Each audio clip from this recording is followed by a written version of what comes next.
4Z hair queen herself, and I know you see how sleek this braided ponytail is.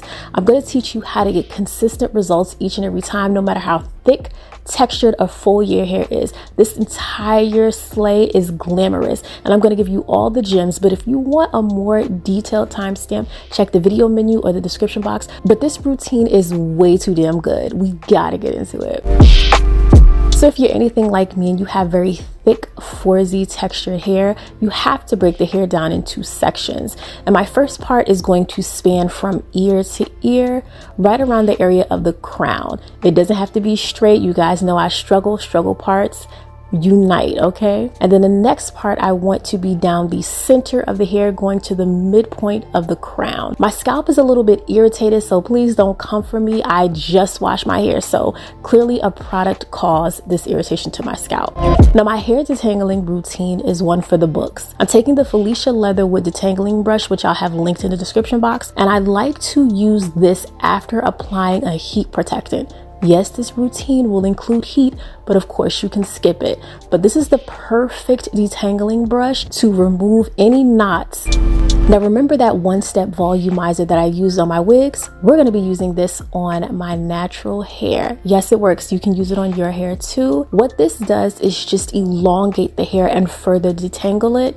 Again, you don't have to do an extensive amount of passes through the section. So again, be careful and monitor the amount of heat that you're applying to your hair. I know my limits, so make sure that you are assessing how your hair is responding. I like my styles to be neat, and this nape hair removal step is something I've been doing in my videos where I wear updos for years. And I like to use this headscarf and wrap it around because it acts as a guide when I go in with the clippers, so that I'm not moving too far up the nape, cutting away too much hair. That's what I want to avoid. So again, the scarf acts as a really good guide. And of course you want to use toner or alcohol to cleanse the area. Now that our hair is perfectly detangled, I'm going in with the Style Factor Edge Booster. Love this product, purchased it from the beauty supply store, and I like to apply this near the roots, and you want to work this in with a medium to hard bristle brush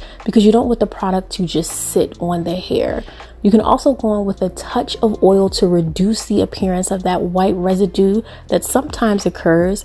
But again, really take your time applying the edge booster to the perimeter of the section, working it through the section, not all the way to the ends, about the midpoint of the section, making sure that it is as sleek as possible. Y'all see, if you watch my last natural hair tutorial, you know your girl's hair is growing. But I want to use an ouchless scrunchie that doesn't have that metal clasp to secure the hair about 4 times. I twisted the hair in this section down to the very ends because we still have to go in and do a little bit more work. So I'm going to take a bit more of the Style Factor Edge Booster, and I'm using a comb. The comb is going to slick down those roots, making it extra sleek because we want the hair to be as flat and as sleek as possible. So this fine tooth comb really helps to work the edge booster in to slick down our roots. I'm doing the same thing for the next section as a lesson to you all. Please monitor how your hair responds to new products because it can irritate your scalp. It can cause flaking.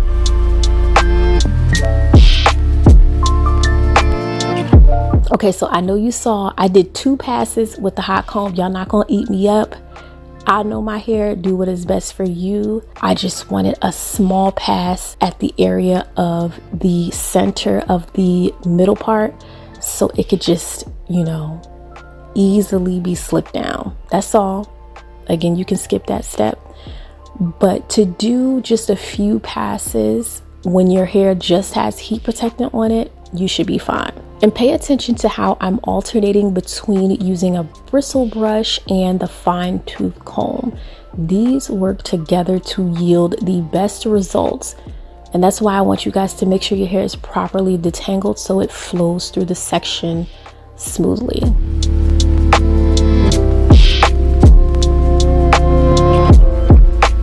To secure the right section, I have to go in and do the rubber band oil soak routine where I take castor oil, pour it into the top of the bottle, and then add my rubber bands. And I'm going to allow this to soak for a bit to saturate the rubber bands so that when I apply them to my hair, they're lubricated, they're not dry, causing any further breakage. That's a trick I've been doing for years. Y'all know how I do. I'm very protective at every step. So this secured the second section. I'm going to do the same for the opposite side.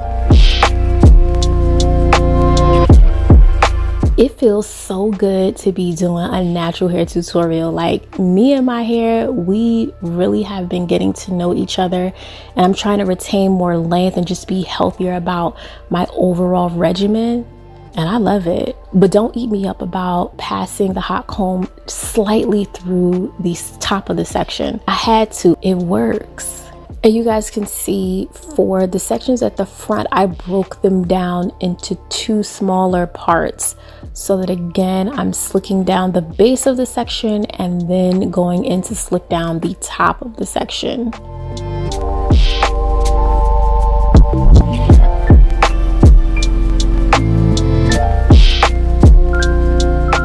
Now, I waited about a week to do this style. I wanted to make sure that I was nurturing my scalp because I know that I won't be able to access my scalp directly while this style is in, though I won't have it in for too long. Anywhere from 5 to 7 days is perfectly fine to wear this style. If you go beyond that, again, be careful.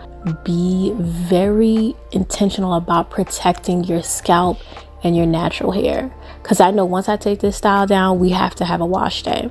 And plus, I didn't want to do this on freshly washed hair because styles like this, they typically flow a little bit better when the scalp has had time to like acquiesce. Now, here's a bonus tip. I'm going to go in with the hard head spray. Most people use the free spray. Put that down. We don't like that. I'm using the hard head spray. I'm going to be a little bit modest about how much I apply, and I'm only doing it for the top of the sections. And I just want to use that fine tooth comb to work it in, but then follow up with the blow dryer on the cool setting, making sure that I work this into the hair so I don't have that white cast. So I'm trying to move that product across the section. Now, Sanic neck strips are going to be your favorite. I applied 3 of these, one because I'm dramatic. I didn't need the third piece. But you know what? Sometimes I'll be going crazy with this, but I like to follow up with my satin scarf and let this set.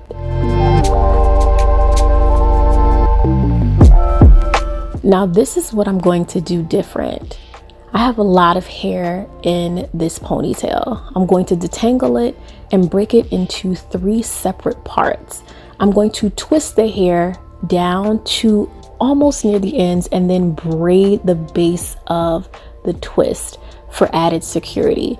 My hair is way too long to try to braid it with the braiding hair that we're going to use, and I felt like this is a great alternative because I can tuck and hide my hair so that it's not too exposed to the elements. And the braiding hair that I'm using is by Made Beauty. This is their Braid Nation pre-stretch braids. It's 32 inches long, sis. It has that texture to it, which is perfect for the 4C, 4Z, 5G, LTE girls. But I'm only using 2 packs of hair. So girl, you're gonna have hair left over.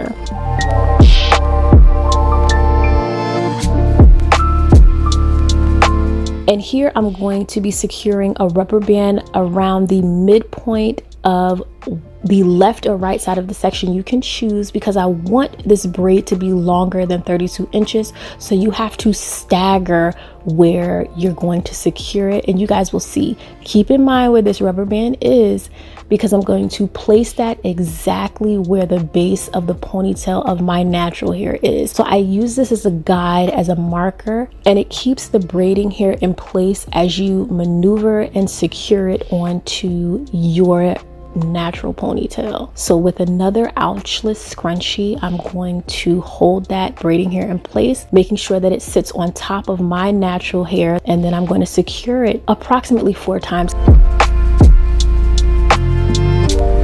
It's not a taste pink tutorial if I don't show you my failed attempt. This is the first failed attempt. And what I essentially wanted to do was use the braiding hair to tuck my natural hair so it's not exposed. And trust me, that's a smart way to do it, but tucking can be difficult when you are doing it on yourselves. So if you have a stylist, if you have a friend who knows how to tuck, this is it. But again, this is a complete fail. And of course, you know, we have to secure the base of the ponytail, so you need to keep a small section tucked away. And then you can use that small section after you're braiding or before you're done braiding and wrap it around the base. And I'm using that hard head spray to apply around the base of the ponytail section. And if you look closely, you can see my natural hair is sticking out, so it's not properly tucked, which is why this was a fail. If you've ever done a half up, half down, then you are familiar with this process of wrapping the hair, combing it through, and applying the hard head spray so that it stays secure, and it just creates a neater, more polished look to the braided ponytail.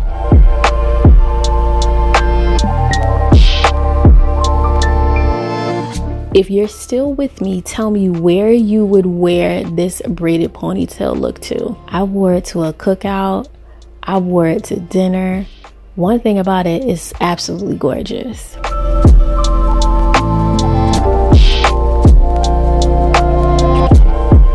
Now here is my second attempt, and I'm being very strategic about these sections of braiding hair and how I'm going to use them to cover the twist of my natural hair. I'm making sure to cover my hair with the braiding hair. But again, the goal is to tuck it completely so that it does not show.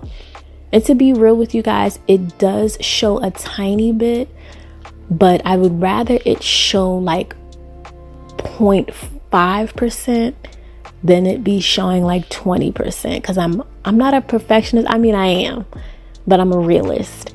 And I'm braiding under, if you guys can tell. And I realized I should have gotten a color number 4 because this braiding hair is slightly darker than my hair. You know, in the summertime, my hair gets a little light.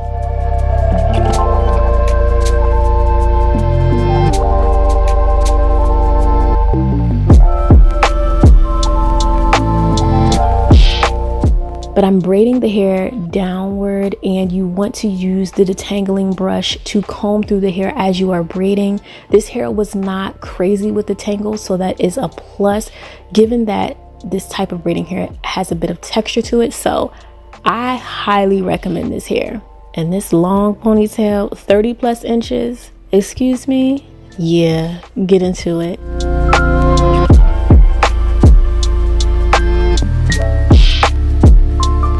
But secure the end of your braid with a rubber band, and then I'm using a bit of mousse, and take that time to use your hair shears to cut away those flyaways and that frizz.